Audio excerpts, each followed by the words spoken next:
He was the most trusted man in the sky until the wrong boss clipped his wings. But Reed wasn't grounded for long, not by a long shot. My name is Reed, Captain Reed Morgan. For 18 years I commanded the skies with unwavering focus, pride, and discipline. Flying wasn't just my job, it was my life's mission. Every day I carried hundreds of souls safely through turbulence, storms, and night skies. While passengers sipped ginger ale and drifted off, I was the calm in the cockpit. That's what they called me. I mentored young pilots, enforced strict safety, and kept the crew's spirits high even on the longest, hardest flights. I've handled emergencies mid-air and mechanical breakdowns miles from land, but nothing prepared me for the storm that hit when Bryan Reeds took over. This guy? Never flown a plane in his life. He walked in, decked out in a sharp navy suit, and polished shoes armed with buzzwords and a LinkedIn profile that outshone my flight hours. Transformational leader, he called himself, modernizing the airline, streamlining operations, performance metrics. Translation: slash budgets, fire seasoned pros, replace wisdom with numbers. At first, I kept my head down, flying like always. Thought maybe it was just a corporate shakeup, but things changed fast. Maintenance checks got rushed, turnaround times squeezed tight, rest breaks slashed. He called it operational agility. I called it a disaster waiting to happen. I spoke up in a meeting with a few veteran captains. We raised safety concerns, fatigue, protocol, risks. Bryan smiled that cold smile, lips moving but eyes dead, and said, "We appreciate your input, gentlemen, but this is the company's new path."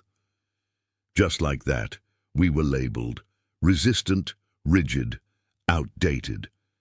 Meanwhile, rookie pilots fresh from simulators got praise for being flexible and adaptable. I wasn't against the newcomers.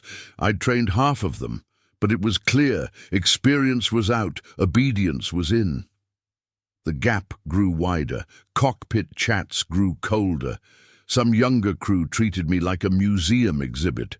Others, the ones who'd flown through real storms with me, still showed respect, but also fear. They knew the culture was shifting, and not for the better. Then came the day. No warning, no goodbye, no handshake. Just a sterile HR office, and a woman who wouldn't. Meet my eyes. She slid a termination letter across like it was a parking ticket. Your values no longer align with the company's vision, she said. That was it. 18 years of spotless flying, emergencies, missed birthdays and holidays spent in the sky ended with a cold letter and an escort to the parking lot like a liability. I didn't react. I walked out, shoulders squared, logbook in hand. Outside the terminal where I'd briefed crews for years, I watched a 737, my old bird, take off, its tail disappearing into the clouds. For the first time in nearly 2 decades, I had nowhere to go. No flight plan, no call sign, no mission, just silence. But silence can be dangerous, especially for someone who knows how to navigate storms. That night, I sat in my truck watching crews shift change. My old co-pilots shuffled out, quiet, tense, defeated. One caught my eye and nodded. That nod said everything. They knew something was wrong. They felt it. And Bryan, he thought he'd won by clearing out the old guard to build his sleek, numbers-driven empire. But he made one mistake. He assumed pilots don't talk. He forgot we're a brotherhood, a fraternity that trusts each other with lives. When that trust breaks, whether a mechanical failure at 30,000 feet or a man in a suit playing God, we notice. And sometimes we fight back.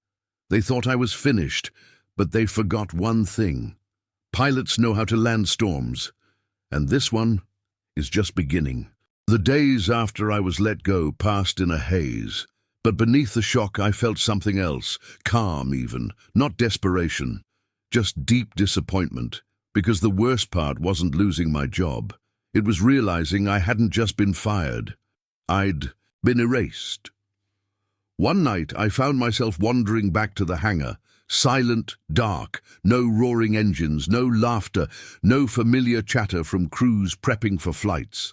The giant doors were shut tight, like a tomb sealing away my past.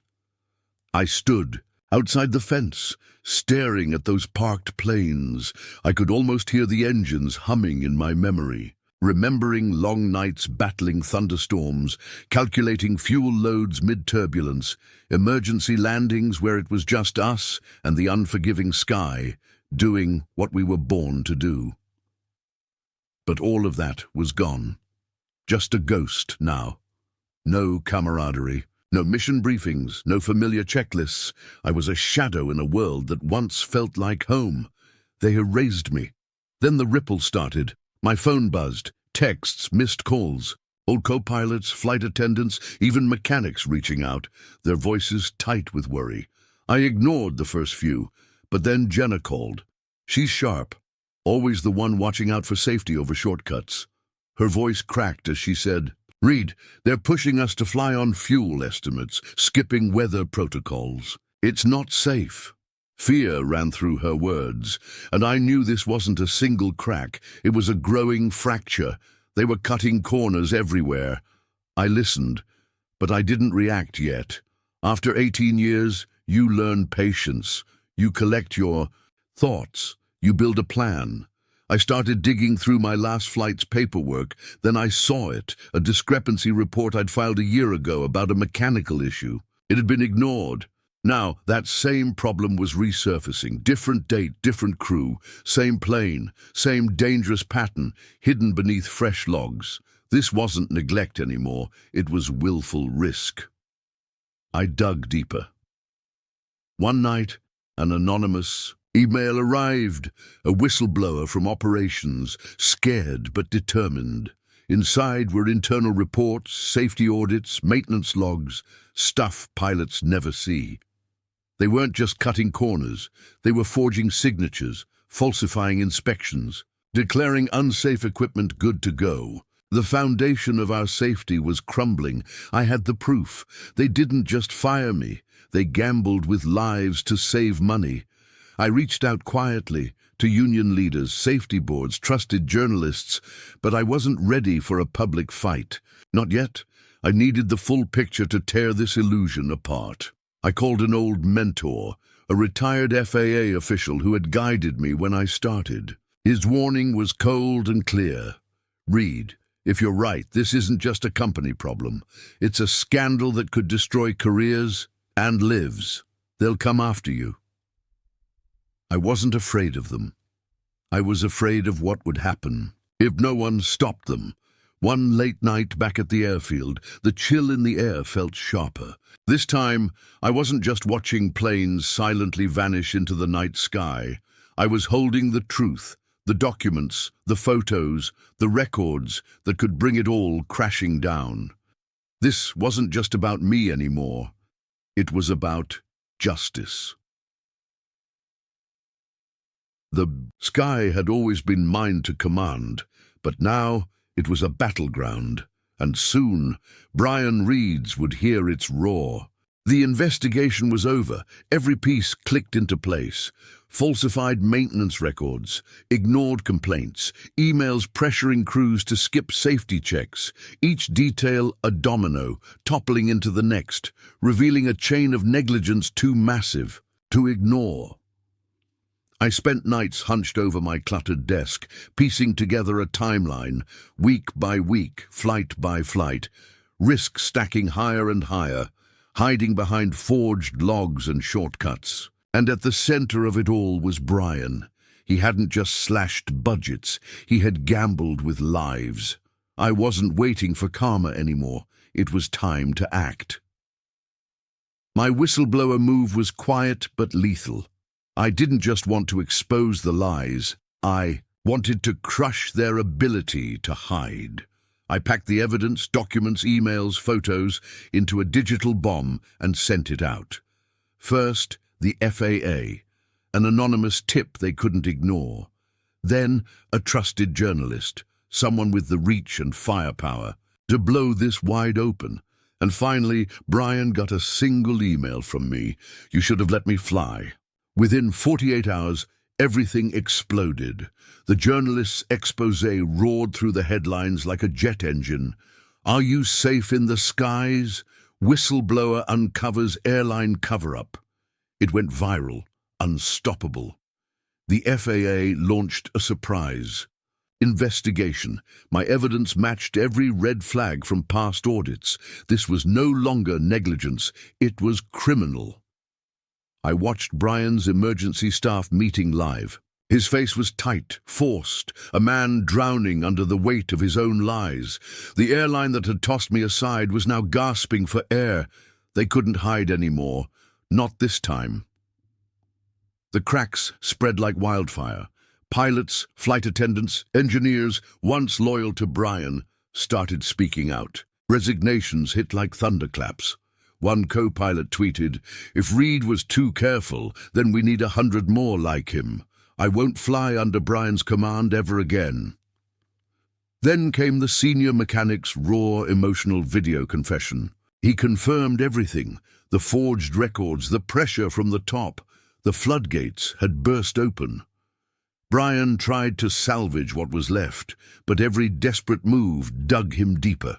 He pointed fingers at underlings, but the FAA traced the orders straight to his inbox. His emails were the smoking gun. Stock prices plunged, sponsors jumped ship, legal vultures swarmed. Then Jenna messaged me, "It's over. You clipped their wings, Captain." I said nothing. I let the truth speak loud enough. I never went public, never posted a word. You don't need a cockpit to steer justice. Sometimes you just need the black box and the truth.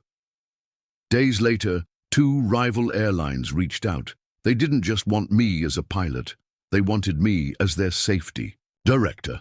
A chance to rebuild what had been broken, not for profit, but to save lives. Then, early one morning, my phone rang, an unfamiliar number. But the voice was unmistakable. The CEO of my old airline, the man above Bryan. "We need to talk," he said, voice heavy. "Can you come in for a meeting?" He fired a pilot. What he got was a storm.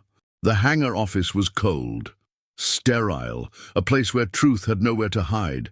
I walked in, steady, calm. The CEO sat at the far end of the table, his usual polished demeanor cracked.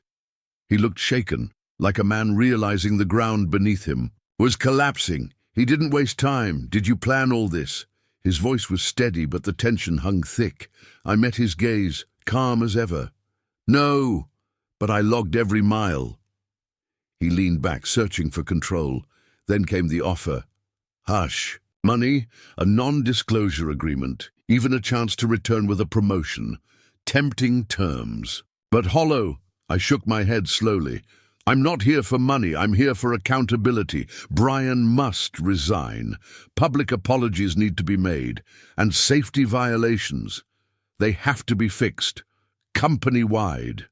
"You grounded me," I said, letting the words settle like heavy fog.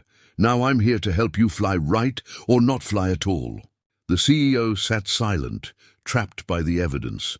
Bryan was finished. Within hours, under pressure, Bryan stepped down. His resignation was swift, but the fallout was brutal. Headlines screamed across every major outlet. Airline executive steps down amid safety scandal. Whistleblower pilot sparks nationwide reform.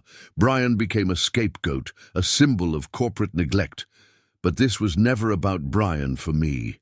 It was about the people he put at risk. It was about making sure this never happened again. Reed's revelations rippled through the industry.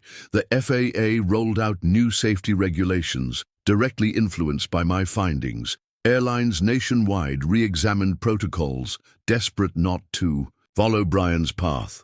Former crew members, some long silent, came forward in interviews.